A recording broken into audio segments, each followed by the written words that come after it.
malo mo e tau mao e fini pia whaftai ke o tō mafi e tāpuaki ka mua whakakolo tau whai ke tau mo ui tau au sia mai ai e fiafi koeni pia koutui ko kia haloto e tai fia e tau wakai ke tau e ki o kui kai whai whiri manako e neongo ko tau wakai pe whanongo ke tau whetuku me kauwai koeni ke kauwai o i malolo kai ke tau hanu, kai ke tau launga, e koe tufakanga pia o i whanonga e whahinga e tangata i e plikimi o ku tau whai mea mei taimi ki tani.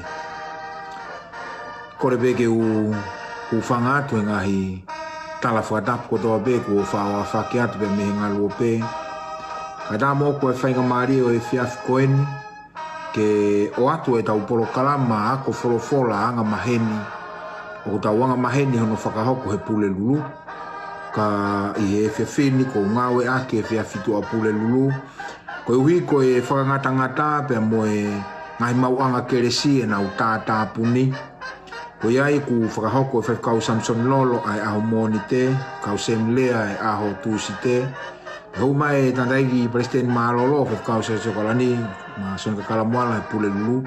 Pea utoki whakahoko atu e au ai porokalama koe u tauanga maheni moi e aho pule lulu.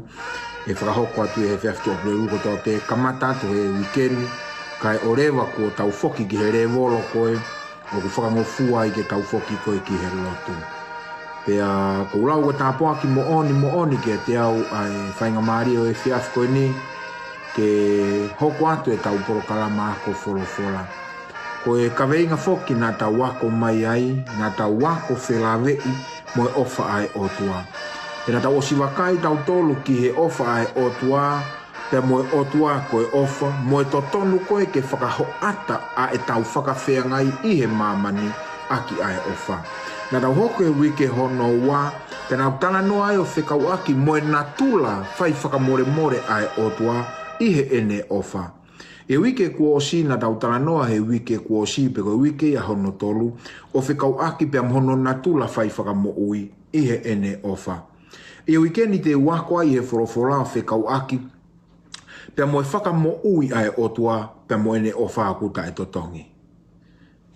Ko hono natula whakamore ko ene natula whai whakamo ui pe koe loua ai o natula e otua koe ni, koe ne mea whaki ki he tangata ai whakamo ui o kuta e totongi. Pero tonga ku wau atu e ku taritari lelei ki he lau maari e kotoa peo ku mea mai me he ope me he tapa kehe o mamani. O kou loto ki ungawe aki e whainga maari e koe ni, lawe i pehe kainga lotu aho fitu o Aotearoa, ai tau whetuku me i he siasi me he kauwai koe ni ke he kauwai o i Malolo. I wike kuosi, whalaite wike kuosi ngā tau whakaheke he kai e wholaua Israel ni wuni lewa. O tuku ia ki hono tatari a ngā kai o rewa ko haere mai ai e ki ke whawhangu ia pia mi hono mohenga. E ahoni ku tau situ a pia mi he whakaheke he kai wholau a hala api he maloto o tuku moia ki hono tatari a ngā kai o rewa ko tau ko whawhangu he otua e ene haere a ngawa. Ko iai ko whia puke e whainga maari e koe ni ke u whawhunga e atu e sesi ai o atu pēa e whia kau ngā mamahi ki he ongo whāmirini. Kai ke lawa hataha ke whetongi e tu unga ki a anareka ai tamai pēa ki a mere he maloto ai huse pāniti. Koe lotu pe ia e hanga e ki o whaitāpu i kina o mu ngahi whamiri i e mawha tuki o e whainga taa o ku tau whekuki pia mo ia i he lotonga o e taimi koe ni. Ka gehi e whainga maari e koe ni o whawhi i mautoru ki mou kāndaki pe o kui ka o whaiha tau lotu. Ke tau lotu. Yo tua maf ko tamai ala ofa e a Fiona. O ku mautai maari e mau pe i ho keresi, he o ku tolonga tai ngata a o ala ofa. I he e whiawhini ko ho tamai o eikie ku amanaki ke whakaawa wholofola maamu maa oni. Ka koe tai whiunga, a tamai puku ke maku pusi. Ko iai o mauno atu ho lau maari e, ke wholofola mai hono fofonga, pe whaka ua e whakakaukau ke loto e kau whanongo, ke nau tari e ako wholofola o e whiawhi koe ni. Nau maari e whakaaho mau mata ke mau ao ilo tau whiohi pe amo koe. O mau hiki atu ke te koe si ongo whamiri te ingi hia, ke whetongi tuunga mua e a whiona o mea nonga pe amo e whie maari. Ka ki whangalo he mau lotu si wakaloa, e hoa koe ni mau kore pe tamai whamore more, ho to ukupu o wha, o wana hiki ho fofonga me o tamai o eke. Mau kei kore ke whakaha o mana whakawho i ho o whai whakamoui.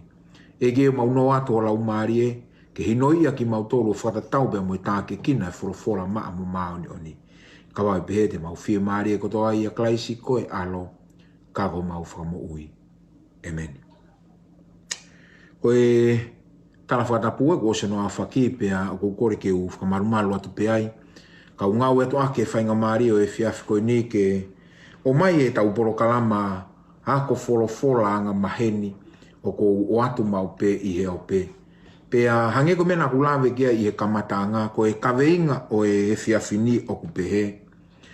Ko e whai whakamo ui ai o tua ko ene ofa pea o ku tae totongi. Ko ene whai whakamo ui ko hono natula ofa pea o ku tae totongi. E whewhe ia o whakatatau pe mo e whakakaukau koe ni. Ka mau te ufotu ua e whehu i koe ni. E lava nai he ku tauhi whono, e lava nai he ku tauhi whekau o whakamo ui au ki he mo ui tangata. Ko whawhei koe ke whakaawa ho tohi tapu ke tohi a lo maa wahe tolu mo vesi wanoa. And don't come to conclusion yet. I he whakakaukau koe te ulau atu koe he kamataanga e tau ako toi tapu. He koe kutari e whehu i o kou whotu. Koe natula e o tua, koe no natula whai whakamo ui pe a kutai totongi. Whewherewa e whelawe i o e kutauhi whono, a e kuturi fua ki he whekau, tene lava nai e ia o whakamo ui au ki he mo ui taingata. O tāna ke apostolo ko Paula he wahe tolu e ne tohi ke siasi loma, pe ma vesi ua noa ku pehe ni hono lau. Ko ia e i kai whakatonu hia i ha tokotaha i hono ao, i he ngahi ngā ue ai whono. He oku me he whono ai ilo i o e angahala. Sai. Ka pau whakatata beni o kou ilo loto mau loto e whekau e hongo fulu. Pea o kou turi ke u tauhi e whekau he mo meniti ko toa pe e ku mo ui. Whatonga e whakaukau koe ni. E hoko rewa e ku turi fua koe ki he whekau koe whakapōpula ia kia te au. Pea koe lahian koe e ku whakatoka ngai koe a e ku turi koe ke u tauhi whai to tonu koe ki ai, koe tono noua ngea e ku turi fua. He ku tau kei tangata pe. Ka uloto he whiawhini ke o mai e whakakaukau ke ne tā ke kina ki tau tolu, pea more ke mamao ha tau whakatae o ngā e whono. Ka uloto au ke hului mai whakatata, ai whai whakamo ui ai otua, pea mo ene tae totongi. Ko ino tana mai apostolo ko Paula, oku i kai ke lava he e whono ia whai ho tau whakahauwhi. Ko e whono ia te ia pe, oku i kai ko e whono ia kune whakahauwhi koe me he angahala ki he mo ui tae ngata. Oku tuhu i mai e he whono ia, a ho o whai angahala u whangai whakatapu. Oku tuhu i mai e he whono ia, a e ku tōnou nou. Ka ui kai ke ne whai ai haku whakatau ata ainai. Sai. E whe rewa. E whe rewa ka pau kai ke whai e whono haku whakatau ata ainai. Ko ne ngā ua pe ana ko e ne malu i au, tofa mai ai hala, pe ane whakahakia te au, oku hala e mea koe kou whai, pe oku tonu e mea kou whai. Hau mau ke toi a Efeso. Toi pēa e apostolo ko Paula ke siasi Efeso, vahe ua pe mo vesi hono walu. Mari au pito e whakakaukau koe, oku o mai koe e he apostolo, ke whai ke e whakatala noa. Efeso, vahe ua, pe mo vesi hono walu.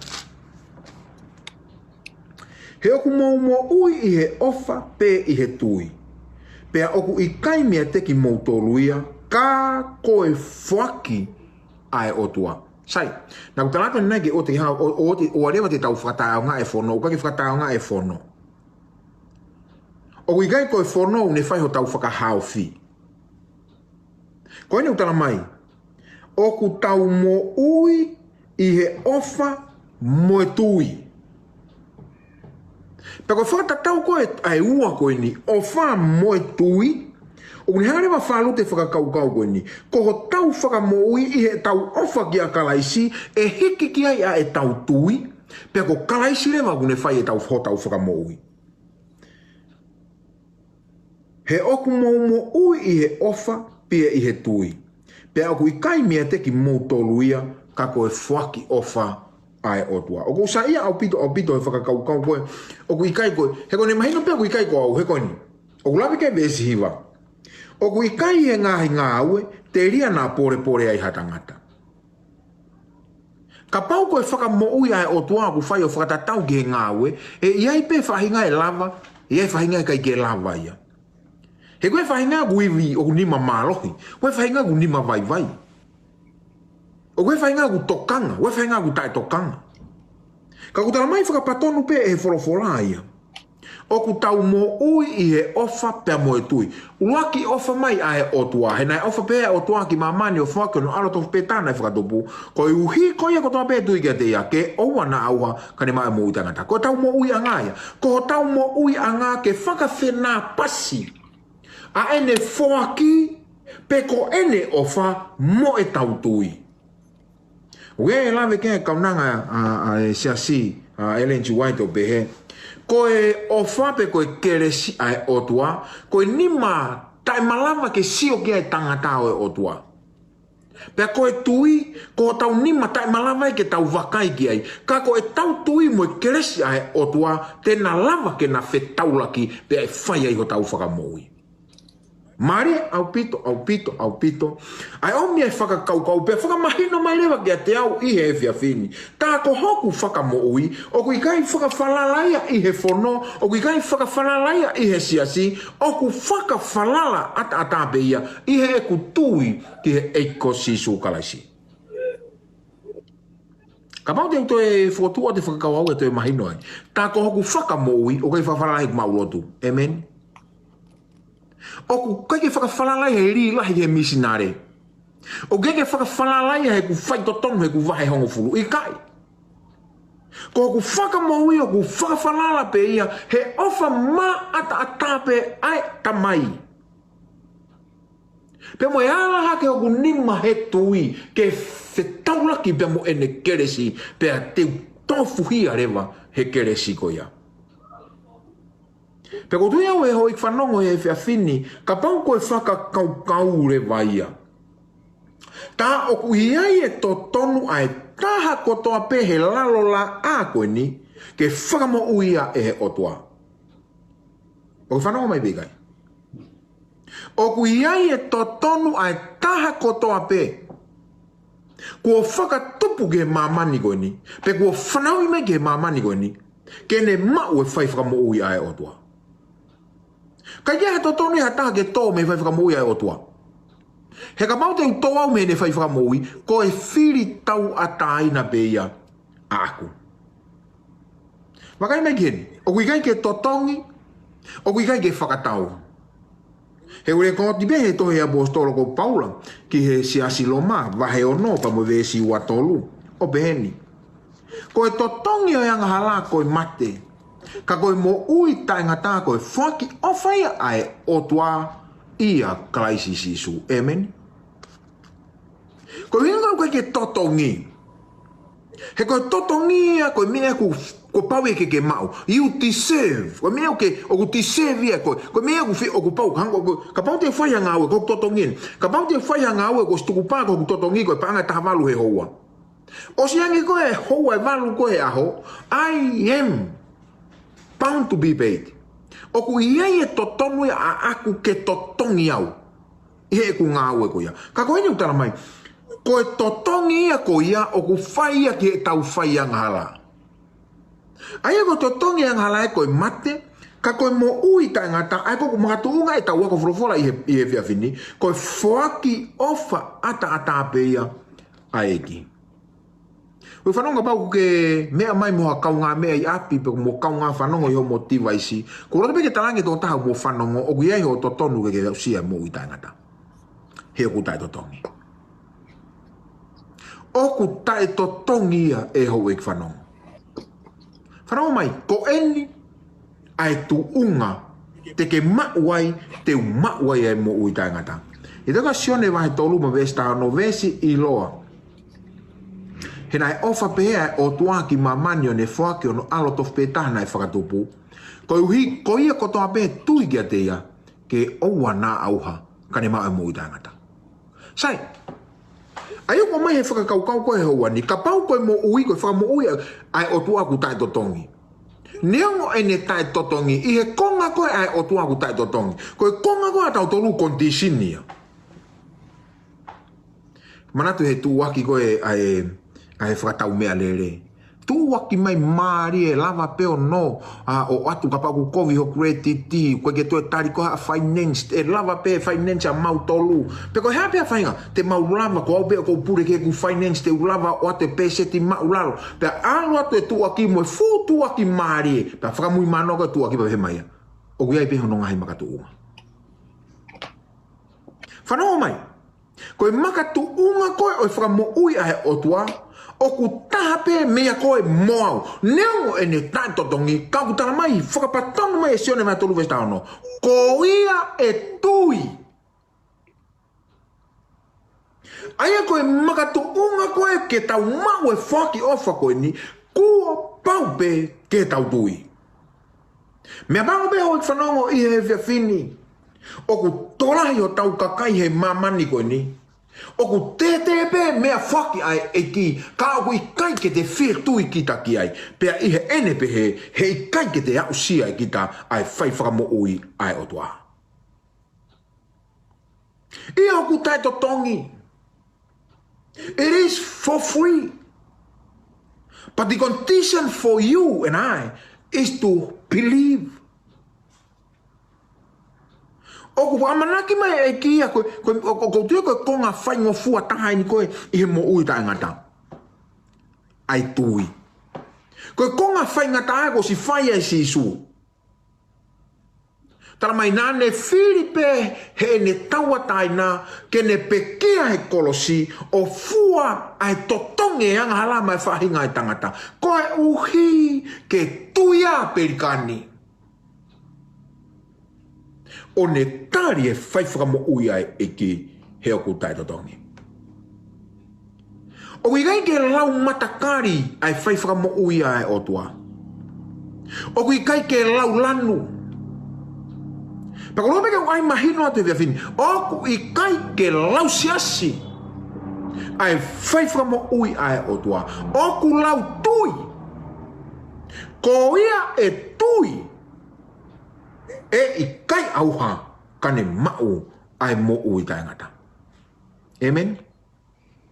Peko whakau kau lau lo taha mo onia ki e tau whai koe lotu. He ka pauna e whakawhalala ai mo ui tai ngata mo e whai whaka mo ui ai o tua I he e tau mau lotu. Wange ai lau koe mau lotu e tau siko he tai mini ke he tu moto koe ai uha. Nau ka tau kotoa pe. He ko tahe ngai whehui ko whehui he taimi ko toa pe. Ko e ku tokanga koe ke lotu ko e uhi ko ku whatongia whakawhai whekau. Pe ko e ku tokanga ke lotu ko e ku ofa ke eki. Pa marpe usai ke whehui ati ke kau whai whekau wana whanongo mai. Pe whekau ere tā. Pe whekau maulakanga koe he siasi. Ko o tokanga koe ke ki he lotu ko e uhi ko whatongia pe ko o tokanga ko e uki ofa ke eki. Ko roto ke furihi e whakakaukau. O ko ikai ko e ku mamahi ko e lotu ko e uhi ko e whai whekau au. Ka ko e ku mamahi e lotu hea ko tui mo oni. O ko tui mo oni ki eiki.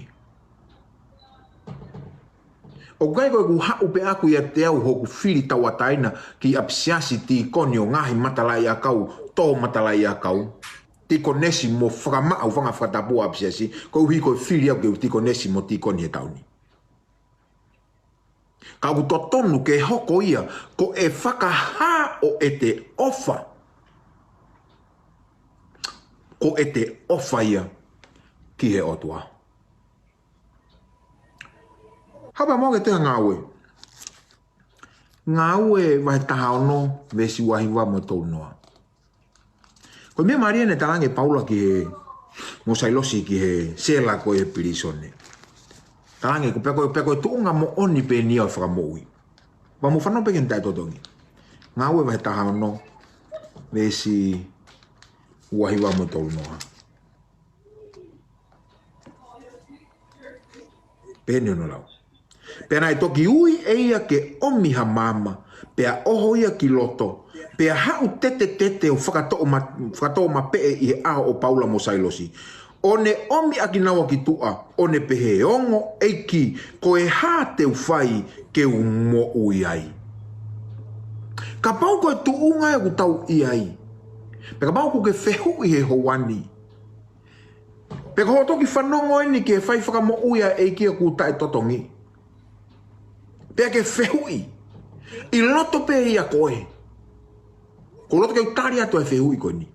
Ko e hā te uwhai ke u mo ui ai. Vesto taha. Pena e pehe. Pea na pehe. Tui ki he eiko sisu kalaisi. Pea teke mo ui moho whare. Musuange e hoi whanongo. Ke whai ngofua koe whakamo ui. Tau ai e tau tolu e whai whakamo uia e ki o whai ngataa. Tau ai e tau tolu e pure anga o e langi o hange koe tau wheteke te kei ki ai koe malohi pe te nea usia. Talange Paula Mosailosi ki e sela. Ka kuke fie mo ui mo oni holoto tui ki e ki peteke mo ui ai. Peko mena ko maari e ai. Kamai, whae, ko ho o tui koe ki he eiki, koe tāpua ki whakakoloa oi palo mesi, teke mo uiai moho whae. Pea kou tui whakapapau koe viviri taha ia tau fie mau, ke tau whakahau fie tau whanau. Pea kapau viviri tau fie mau ke whakahau fie tau whanau ke mo ui tai ngata. O teke whakapoto nau toro e tai mine tungo nau i ai. Ai tau whanau vare, ke nau whai tūtū ni ma nau toro. Peka pau ke tui ke eki, whai tūtū uni koe mo o whanau. He ko koe ku ke ilo lele o ku whaka eki. Ai lele o ku whaka otua. Ke whaka mo ui aki aho nau lau mare. Tui ki e eiko sisu kalaisi. Pete moi, wakai ke ni tai totongi. Wakai ke whakakau o ku whakaha mahino mai o ku tai totongi. Ka pau koe tui ke e ki o ku tai totongi. Hame u tau toi whakatau pi koi ai. Hame u tau ke i ri aki ai whainga maari ke tau hau o whehanga hangai moe o tua. Ke tau hoko koe ne whanau. Ko tai mea tau tui e ke o tua. O ku tau hau tau tolo mui he ne whakainoino. Nā kulama e ne nai ke o te don't jump to conclusion he tānoko ke he whono ta aunga whono i kai. He upe ne whakakaukau. O ku hanga he whono i o whakaha mai ka tau tolo e anga hala.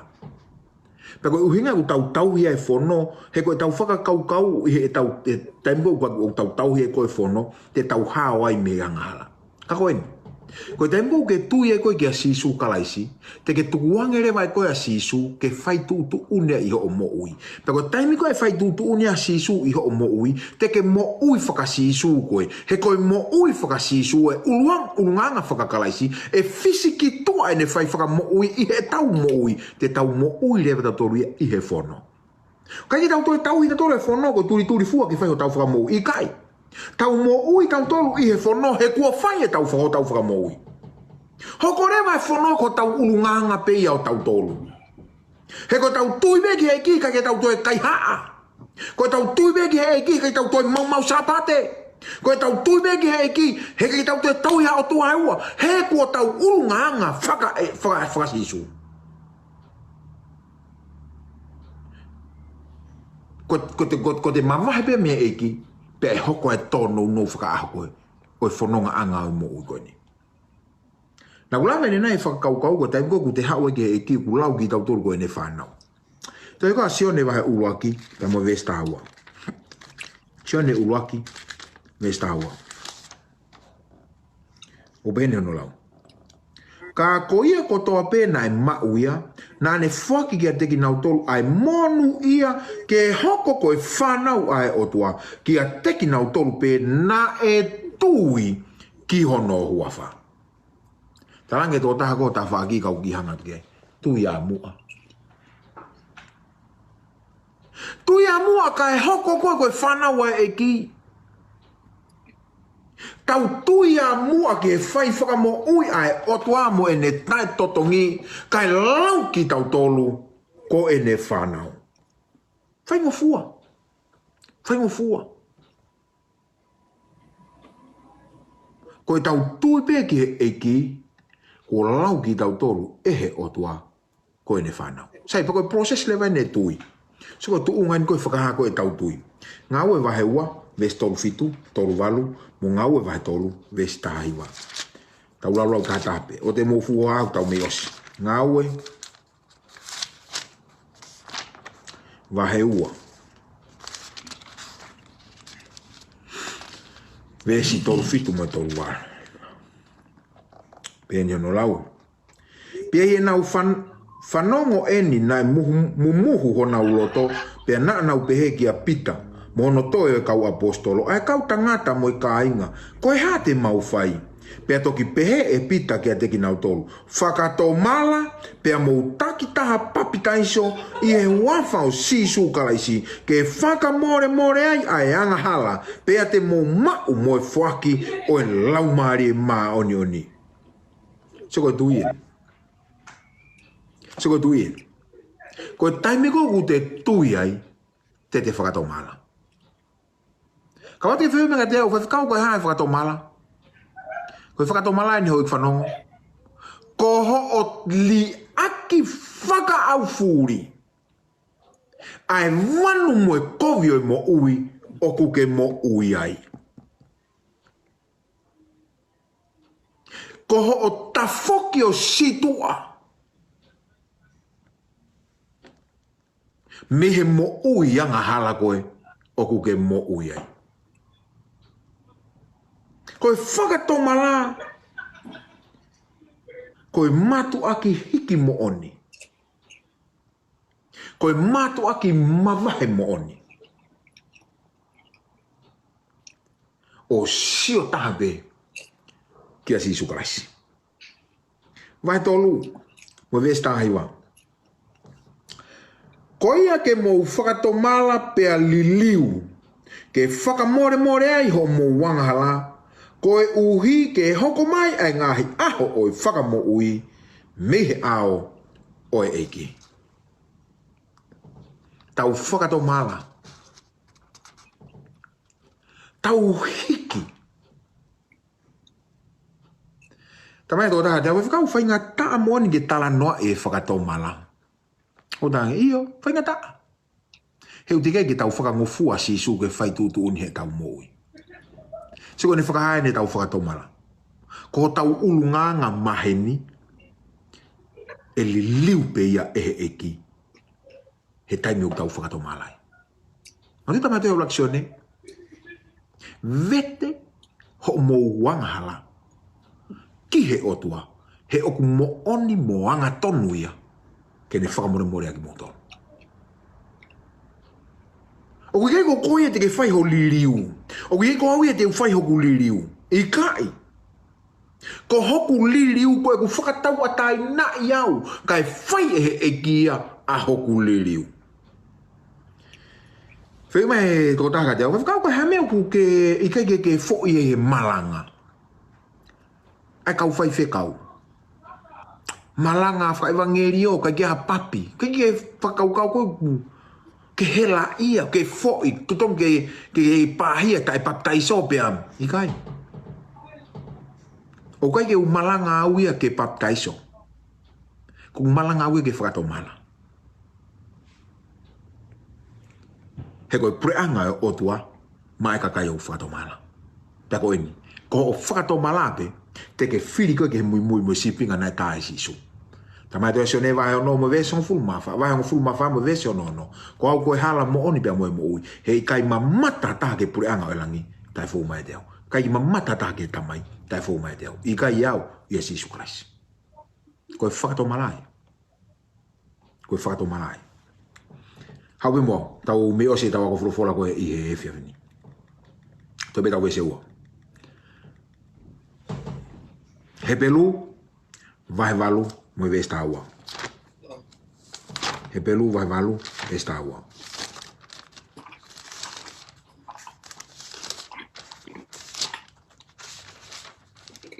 Pe ni no lau. He teu alo ofa ki e nau ta e maa oni. Pe koe nau ngahi anga hala, mo e nau hia e i kai teu toi manatui. Mo fitu maki he mea hoko ki e temu tau whakato malai. Mea ni hoko ki e temu tau whakato malai, temu tau tue ki he eiki. Tamai, e alo ofa e eiki ki e tau ta e maa oni. Pea ko e tau ngahi anga hala, mo e tau hia he i kai tene toi manatui. Osi. Koe mō meniti pē ho tari ke mui ki a si sukalasi. Ko ho ohia, ko o anghala, ko i kai kene toi manatui. Pea bau te uwhihui ki a koe i e hoani. O ku whaingo fuanai, ke tukuange ki e otua ke ne whai ho whakamu ui. Ko tui pete ke tāpe mau i e o whaingo fua. Pea bau ke kei vewe ua whanau mai ka whakaosea ke tohi koe ni. Whakahawa he tolu ma vesi wanoa. Wakai o koutu he matapao tui tuki. Ka pau e whanonga e taha ki o kure o mo whakawa e matapaa ki a te au. Te uhua tu ki a te ia, pe te makeinanga pe a mau. Whaftai a ulau maria. He ugei whakatou pi koia e o tua. Koe uhi, ko ane whakatua tuai. Ka kune kātaki fuoloa ia. He koe ne amanaki, ke oua na amore hatau toko taha. Me he pureanga o langi. Koe whanonga koe whakakaukau kua whotuu i he poni. Koe natula whai whakamo ui oe eiki o kutai totongi. Pe o kune ui koe moau ke tau hau he o kutai totongi. Pe o ki ai e totonu ai taha kotoa pe ke ne mau ai whai whakamo ui koe ia. E hoko atu e tau wako whorofora i he wike kaha u. Pe kou whakakaweinga e ako e wike kaha u. Koe taimi koe ku tau tāri ai e whaifkamui e o tua o tau hau o mui kia te ia. Ko ene ofa, tene oatu kia te koe, haloto ku whou. Whatawangi hanga i kio whai tāpu ki na koe, pe moe whorofora o ku tau wako i he efi awhini.